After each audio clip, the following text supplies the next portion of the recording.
Bismillahirrahmanirrahim. Assalamualaikum warahmatullahi wabarakatuh. Alhamdulillahirrabbilalamin. Pada video kali ini kita akan membahas terkait dengan penggunaan turunan. Bab ini atau materi ini menjadi materi terakhir terkait dengan kalkulus diferensial, tetapi karena keterbatasan waktu, maka yang akan saya fokuskan pada pembahasan penggunaan turunan di sini adalah ada dua hal, yaitu terkait dengan nilai maksimum dan minimum, kemudian nilai kemonotonan dan kecekungan. Seharusnya ada lagi pembahasan yang lain, yaitu nilai maksimum lokal dan minimum lokal. Jadi, kalau pembahasan yang tadi terkait dengan nilai minimum dan maksimum global, maka pada bagian terakhir itu dia akan membahas terkait dengan nilai maksimum dan minimum lokal. Untuk bedanya nanti akan saya tunjukkan di bagian akhir dari slide ini. Baik, kita masuk pada pembahasan pertama, yaitu terkait dengan nilai maksimum dan nilai minimum ya dari suatu grafik fungsi. Nah, oke. Nilai maksimum dan minimum dalam kehidupan sehari-hari itu kita sering jumpai dalam penentuan nilai terbaik. Misalkan nih, kita ingin mengetahui berapa sih volume maksimum dari suatu bangun misalkan, atau kita ingin mengetahui luas maksimum dari suatu daerah yang dibatasi kurva. Maka tentu kita bisa menerapkan turunan di dalam proses pencarian nilai maksimum dan nilai minimum. Definisi dari nilai maksimum dan nilai minimum adalah seperti ini. Misalkan, andaikan S daerah asal F, jadi S itu adalah daerah asal, yang mana S ini memuat C, kita katakan bahwa FC adalah nilai maksimum, ya. Jadi FC adalah nilai maksimum dari F pada S jika FC-nya itu lebih besar atau sama dengan Fx. Artinya bahwa C ini ketika kita substitusi di dalam fungsi tersebut merupakan nilai paling besar dibandingkan nilai X yang lain di dalam himpunan S. Jadi S itu sebagai daerah asalnya. Jadi tidak ada lagi nih bilangan selain C, di mana C ini kan berada di dalam S, ya. Juga X itu berada di dalam S. Tidak ada lagi bilangan selain C yang ketika kita substitusi itu memiliki nilai yang paling tinggi. Itulah sebagai nilai maksimum. Kemudian nilai minimum, maka ini merupakan kebalikannya, ya. Ketika ada suatu bilangan C yang merupakan anggota dari S, ketika kita substitusi itu merupakan nilai paling kecil di antara nilai-nilai lain yang ada di dalam himpunan S tersebut. Nah, kemudian bagian ketiga dikatakan bahwa FC adalah nilai ekstrim. F pada S jika, ya, ia adalah nilai maksimum atau nilai minimum. Jadi itu namanya nilai ekstrim. Jadi nanti sebentar Anda akan ketemu dengan nilai ekstrim dan titik kritis, ya. Nah, sekarang kita masuk pembahasan terkait bagaimana cara menentukan nilai maksimum dan nilai minimum. Misalkan nih ada suatu fungsi, nanti fungsinya adalah 3x pangkat 2, ya. Di mana x itu berada pada interval tertutup min 1 sampai 2. Jadi dia berada pada interval tertutup min 1 sampai 2. Nah, sebenarnya untuk menentukan nilai maksimum dan minimumnya, kita bisa dengan mudah menggunakan grafik, ya. Kita bisa dengan mudah menggunakan grafik. Misalkan kita sudah ketahui bahwa ini grafik kuadrat, pasti dia cekung ke atas, ya. Pasti dia cekung ke atas atau terbuka ke atas. Nah, sehingga kita bisa lihat model grafiknya seperti ini, berarti kita tinggal lihat batasnya dari min 1 sampai 2. Berarti ya misalkan di sinilah min 1, ya. Berarti ini. Nah, di sini misalkan 1, ya. Oke. Nah, di sini titik 1. Berarti titiknya mulai dari sini sampai dengan 2. Lalu kita lihat, ya. di titik 0,0 ya, atau di titik 0, X-nya sama dengan 0, maka Y-nya sama dengan 0. X-nya sama dengan 2, maka Y-nya sama dengan 12. Dan inilah yang merupakan maksimum karena kenapa? Ketika kita mengambil 1, maka pasti dia di bawah 12. Atau kita mengambil 1,9999, maka pasti dia berada di bawah 12. Begitu pula dengan ini. Kenapa kita tidak mengambil di sini? Karena kita berasumsi bahwa titik ujungnya adalah min 1. X itu berada pada min 1. Tetapi ternyata kalau kita mengambil titik ujung sebagai titik kritisnya, maka itu X-nya adalah Fx-nya atau F min satunya adalah 3, dan ini bukan nilai minimum. Justru nilai minimum itu berada pada X sama dengan 0, yaitu 0. Dengan demikian, dengan hanya memperhatikan grafik ini, kita bisa menentukan bahwa nilai minimumnya adalah 0, nilai maksimumnya adalah 12, di mana titik kritisnya adalah 0 dan titik kritis ini adalah 2, ya. Jadi titik kritisnya 0 dan titik kritisnya 2. Oke. Selanjutnya, bagaimana cara kita menentukan? Selanjutnya bagaimana cara kita menentukan nilai maksimum dan minimum suatu fungsi yang kita tidak tahu grafiknya bagaimana? Tentu ini tidak mudah. Kita harus merujuk pada teorema-teorema yang ada. Baik untuk bisa memahami lebih jauh terkait hal tersebut, ada namanya teorema A. Teorema A ini sebenarnya, ini saya coba bacakan, jika F kontinu pada selang tertutup, maka F akan mencapai nilai maksimum dan minimum pada titik tersebut. Nah, catatannya, jadi ketika kita lihat nih, fungsi tersebut kontinu, ya, tidak ada patahan misalkan, maka kita sudah bisa katakan bahwa ini pasti memiliki nilai maksimum dan nilai minimum pada A, B. Ya, pada selang tertutup A, B. Tetapi ini bukan syarat mutlaknya. Artinya ini hanya syarat cukup, ya. Boleh saja misalkan fungsi tersebut tidak kontinu. Misalkan ada patahan. Tetapi dia memiliki nilai maksimum dan nilai minimum. Tetapi kalau kita temukan fungsi tersebut kontinu, maka pasti dia ada nilai maksimumnya dan dia ada nilai minimumnya. Jadi ini bukan syarat mutlak harus kontinu, tetapi sebagai syarat cukup. Ada juga fungsi-fungsi yang tidak kontinu tetapi dia memiliki nilai maksimum dan nilai minimum. Baik, untuk lalu kita masuk pada teorema titik kritis yang nantinya dari titik kritis ini kita akan menemukan nilai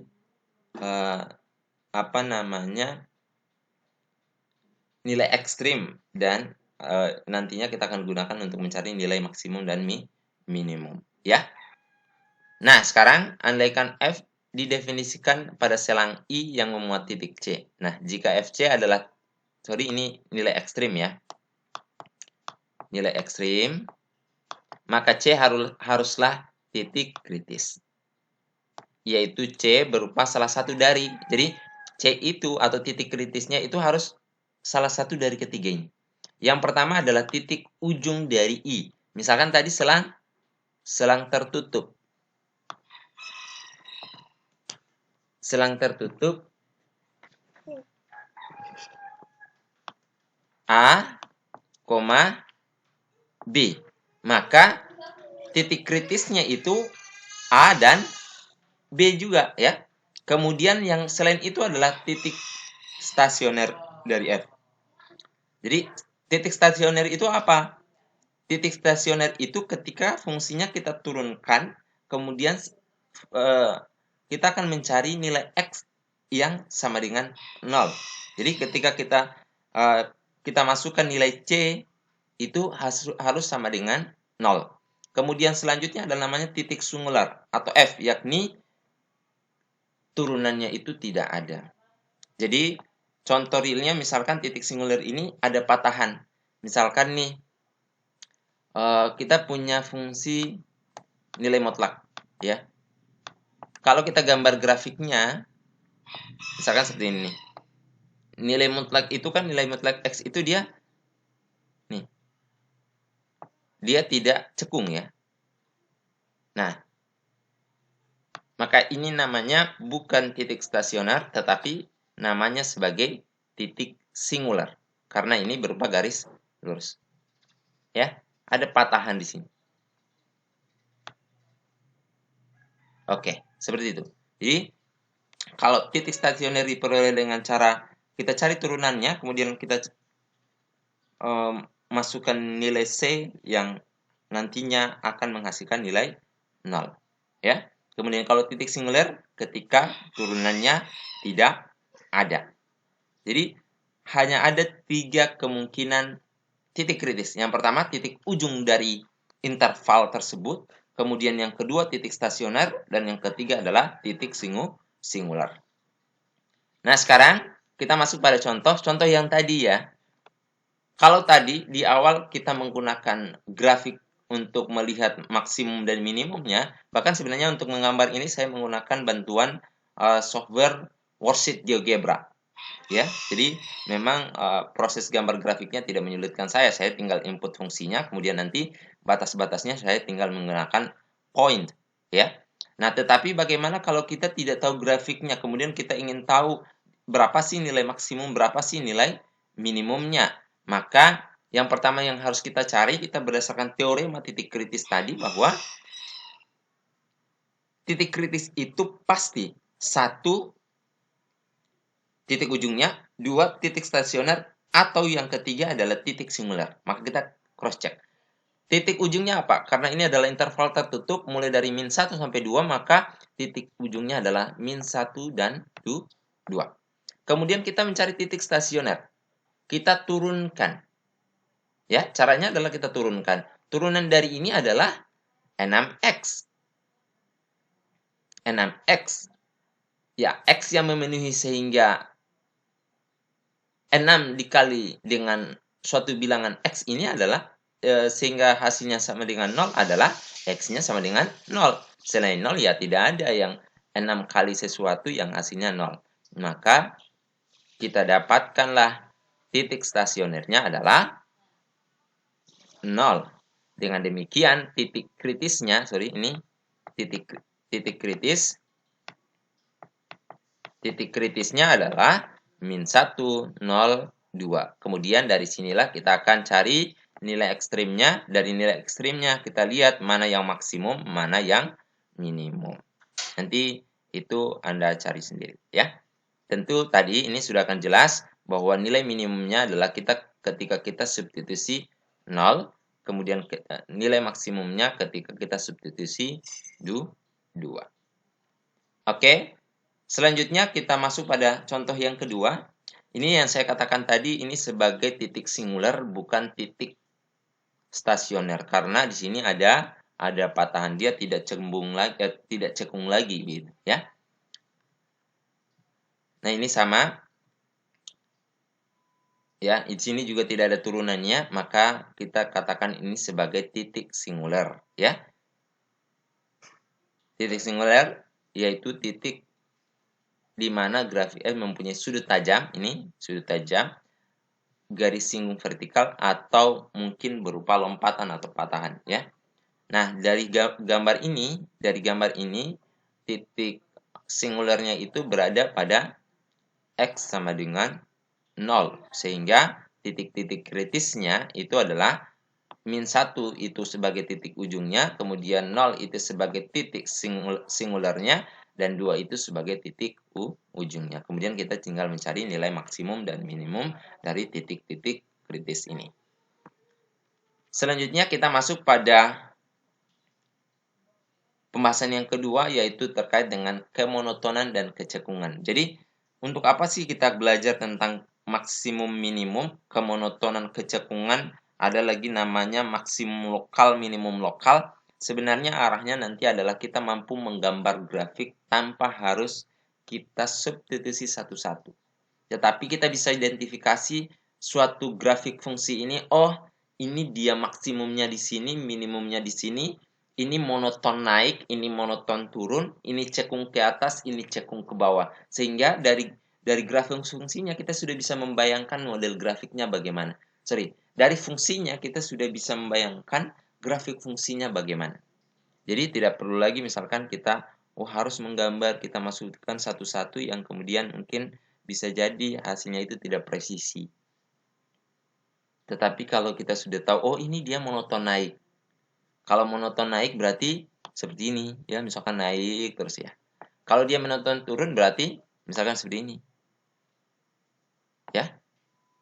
Gitu.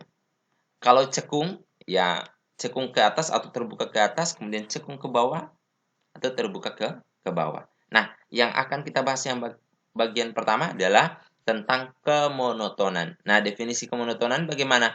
Misalkan, andaikan F terdefinisi pada selang I. Jadi, selangnya itu boleh terbuka, tertutup, dan tak satupun. Kita katakan bahwa F adalah naik pada selang I apabila untuk semua X, Y. Jadi, misalkan nih, ada dua titik X, Y, ya. Ada titik X, ada titik Y. Sebenarnya boleh juga X1, X2 misalkan. Elemen dari interval tersebut atau I dengan X-nya itu lebih kecil dari Y berlaku ketika kita substitusi nilai X dan Y itu Fx-nya juga lebih besar daripada Fy. Maka ini namanya naik. Nah, kalau ini bagian yang kedua itu turun. Ketika kapan? Ketika X-nya kecil dari Y, Fx-nya lebih besar dari Fy. Maka ini namanya turun. Nah, kemudian yang bagian ketiga adalah F dikatakan monoton murni ketika ia naik atau turun. Jadi tidak naik turun, ya. Tetapi dia naik atau dia turun. Misalkan nih, ada grafik seperti ini misalkan. Nah, tentu ini kan di sini ada namanya titik. Titik, ya.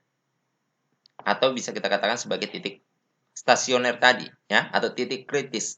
Nah, tentu ini kalau kita tinjau dari sini, ya, kita tinjau dari sini misalkan, kemudian ini juga ditinjau dari sini, ya, maka ini kalau kita lihat secara keseluruhan maka fungsinya naik turun, turun naik, ya. Tetapi kita kalau misalkan selangnya kita batasi, misalkan satunya dari sini sampai sini, ini dari selangnya adalah dari sini sampai ini, kemudian ini dari sini, maka untuk bagian satu ini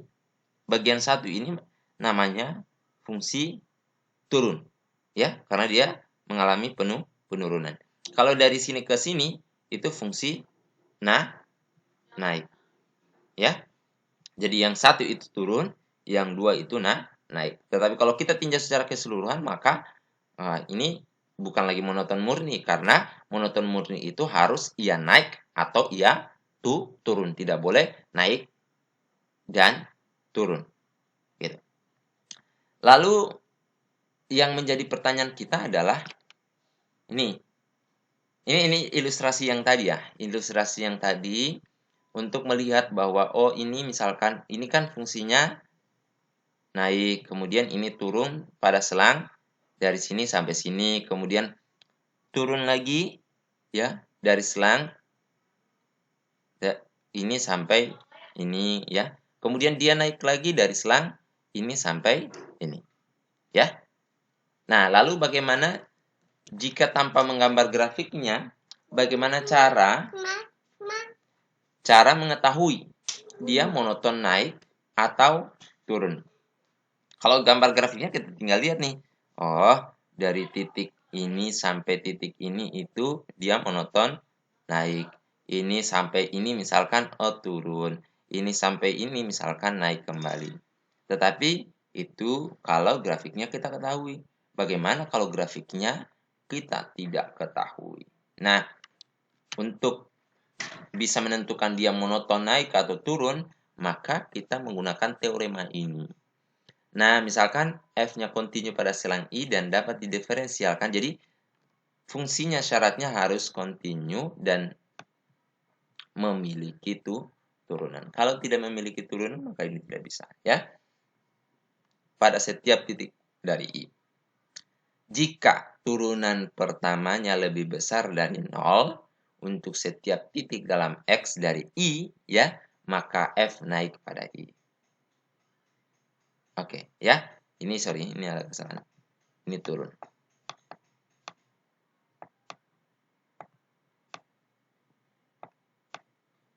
Oke. Kemudian yang kebalikannya, jika turunan pertamanya kurang dari 0, ya, untuk titik dalam X, untuk semua titik dalam X dari I, maka F turun pada I. Jadi kalau dia lebih besar 0 atau positif, maka naik. Kalau dia negatif, maka turun.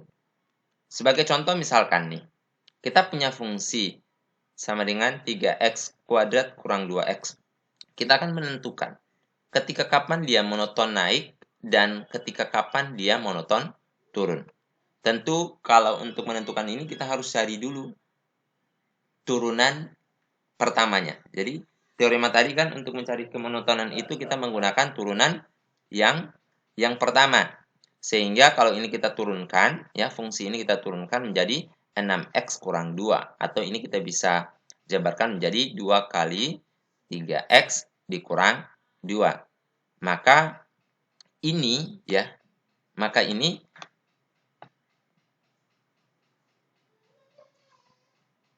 ini titik kritisnya adalah sepertiga, ya. Nah, ketika X-nya sama dengan sepertiga, maka ini di sini pasti hasilnya adalah 0, ya. Gitu. Lalu kita lihat dengan menggunakan garis bilangan, kita lihat di sebelah kiri dari sepertiga itu, ya, di sebelah kiri dari sepertiga itu apakah nilainya positif atau negatif. Begitu juga di sebelah kanan dari sepertiga, ya.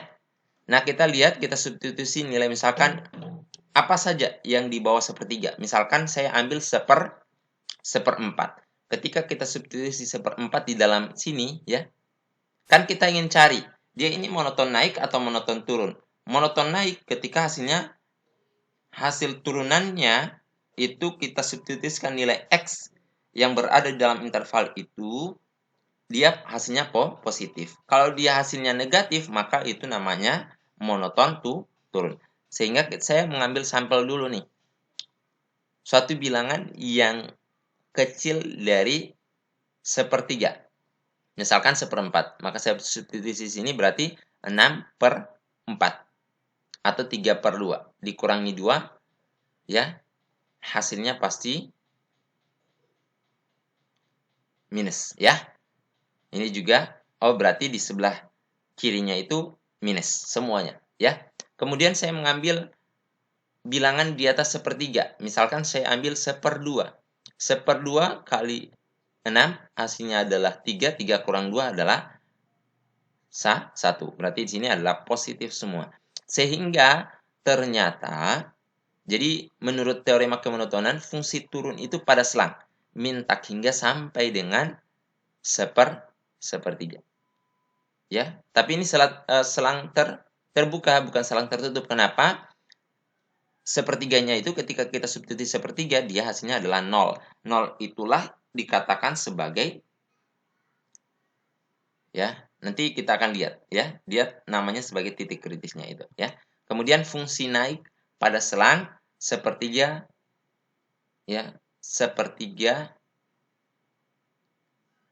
sampai dengan tak atau positif tak hingga, gitu. Oh, jadi ini pasti fungsinya naik, kemudian ini fungsinya turun. Lalu sudah ada gambaran bagaimana bentuk grafiknya. Tentu kita, dari min tak hingga, berarti ini min tak hingga sampai dengan sepertiga. Sepertiga itu kan pasti di 0, ya, berarti, ya. Kemudian dari sepertiga sampai tak hingga lagi. Nah, ini monoton turun, ini monoton naik. Titik di sini adalah sepertiga. Nah, seperti itu. Jadi intinya sebenarnya kalau kita sudah tahu, oh ini, tapi ini saya anggap saja nih, karena saya sudah tahu bahwa ini fungsi kuadrat, maka pasti dia cekung, terbuka ke atas, maka saya gambar seperti ini. Tetapi ada suatu fungsi-fungsi yang kemudian kita tidak tahu dia cekung atau tidak. Jangan sampai dia lurus dan lain sebagainya, ya. Olehnya itu,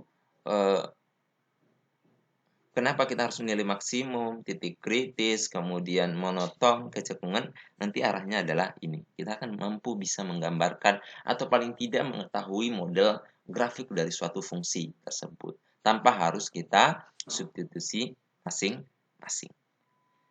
Baik, selanjutnya kita akan membahas tentang kecekungan. Jadi, ada namanya cekung ke atas, ada namanya cekung ke bawah. Ini namanya cekung ke atas. Ini namanya cekung ke bawah, ya. Nah, jika turunan pertamanya naik pada I, maka grafik F itu cekung ke atas. Oke. Kalau dia naik pasti dia cekung ke atas. Kemudian kalau dia turun pasti dia cekung ke bawah. Tetapi ini masih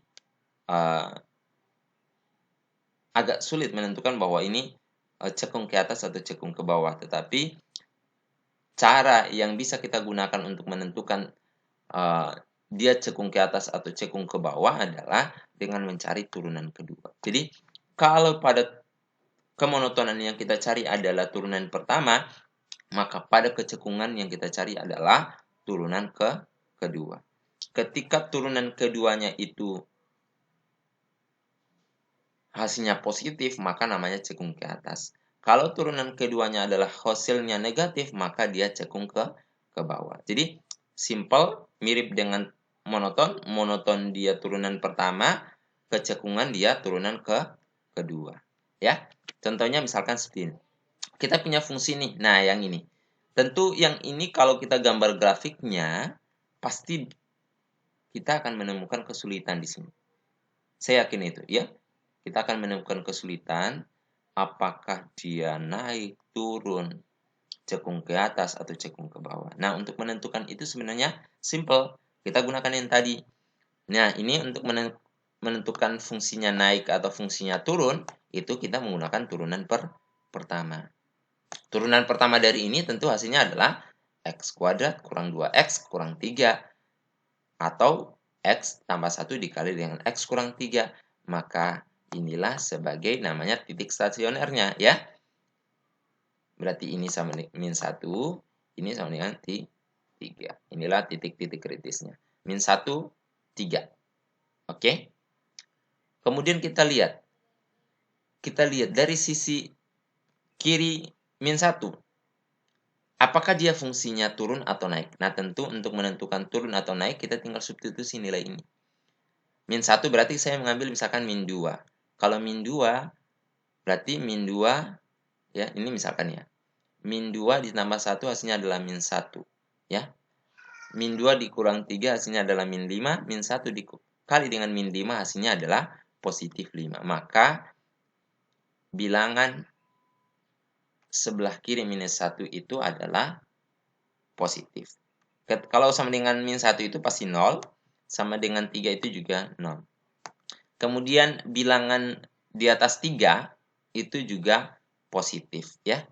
Silakan Anda substitusi. Tetapi bilangan antara minus 1 antara di atas minus 1 sampai di bawah 3 itu hasilnya adalah negatif. Sehingga kita sudah bisa membayangkan bahwa oh ini dia naik dulu, ya.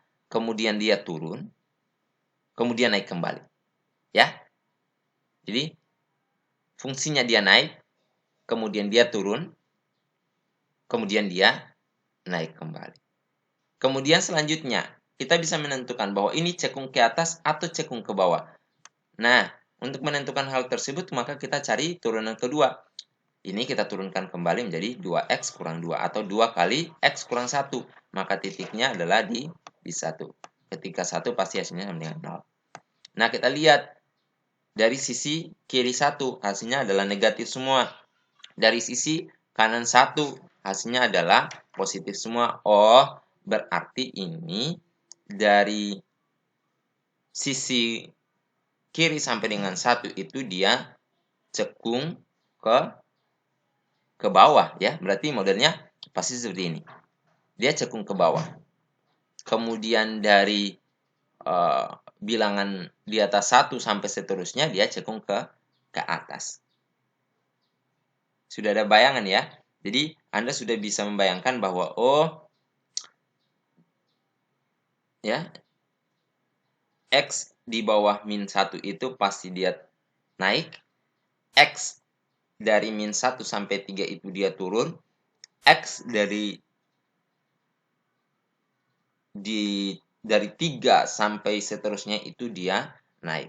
Kemudian ternyata X di bawah 1 itu dia cekung ke bawah. X di atas 1 itu dia cekung ke atas. Simple untuk bisa membayangkan bahwa model grafiknya seperti ini. Ya. Silakan Anda uji coba sendiri, cari sendiri bagaimana bentuk grafiknya, kemudian nanti coba bandingkan dengan Anda masukkan fungsi ini di dalam GeoGebra, kemudian Anda akan lihat modelnya. Apakah benar bentuknya itu seperti ini? Ya, apakah benar? Anda coba sendiri di GeoGebra. Selanjutnya, ini namanya maksimum dan minimum lokal. Jadi, tentu kalau ada maksimum dan minimum lokal, maka ada namanya nilai ekstrim lokal. Ya. Nah, kalau yang pertama tadi itu namanya adalah maksimum dan minimum global. Jadi misalkan ada suatu fungsi seperti ini. Grafik fungsinya seperti ini, ya. Tentu kalau kita berbicara global misalkan Indonesia nih. Orang terkaya di Indonesia misalkan si A. Ya. Artinya itu global, maksimum. Kalau kita cluster lagi, kita petakan lagi misalkan orang terkaya di Sulawesi Tenggara misalkan si C. Orang terkaya di Kalimantan si D misalkan. Di Jawa si A tadi. Maka A itu sebagai nilai maksimum globalnya. Sementara C dan D ini sebagai nilai maksimum lokal. Karena dia menjadi titik paling top tetapi hanya pada interval tertentu saja. Bukan pada keseluruhannya. Bukan pada globalnya. Sebagai ilustrasi misalkan kita punya grafik seperti ini. Tentu kalau kita lihat grafiknya, maka kita lihat nih. Ini kalau misalkan batasnya dari ini sampai ini. Maka tentu maksimum lokalnya saja dulu ya. Ini saya anggap sebagai maksimum lokal dulu. Oke. Ini maksimumnya, ini minimum lokalnya. Tetapi kalau kita tinjau keseluruhan ternyata bukan. Masih ada lagi yang lebih kecil dari itu. Nah, sama juga kalau kita tinjau misalkan dari sini sampai sini. Ya. Ini itu sebagai maksimum lokalnya. Ini juga minimum lokal sampai seterusnya. Dari sekian banyak maksimum lokal dan minimum lokal, maka kita lihat mana yang paling besar di antara maksimum dan minimum maksimum lokal tersebut. Yang paling besar itulah sebagai namanya maksimum global. Kemudian yang paling kecil dari minimum lokal itulah yang dikatakan sebagai minimum global. Untuk mencari maksimum dan minimum lokal, saya serahkan ke Anda baca di dalam buku Kalkulus edisi ke-9 terkait dengan maksimum dan minimum lokal. Buat catatan terkait hal tersebut, kemudian dikirim ke saya. Catatan tersebut disertai dengan contoh soalnya. Ya, baik, saya kira itu yang bisa saya sampaikan terkait dengan materi penggunaan turunan. Materinya sebenarnya cukup panjang, tetapi kita dibatasi oleh waktu. Maka materi tentang kalkulus diferensial mulai pertemuan pertama sampai dengan pertemuan hari ini itu telah selesai.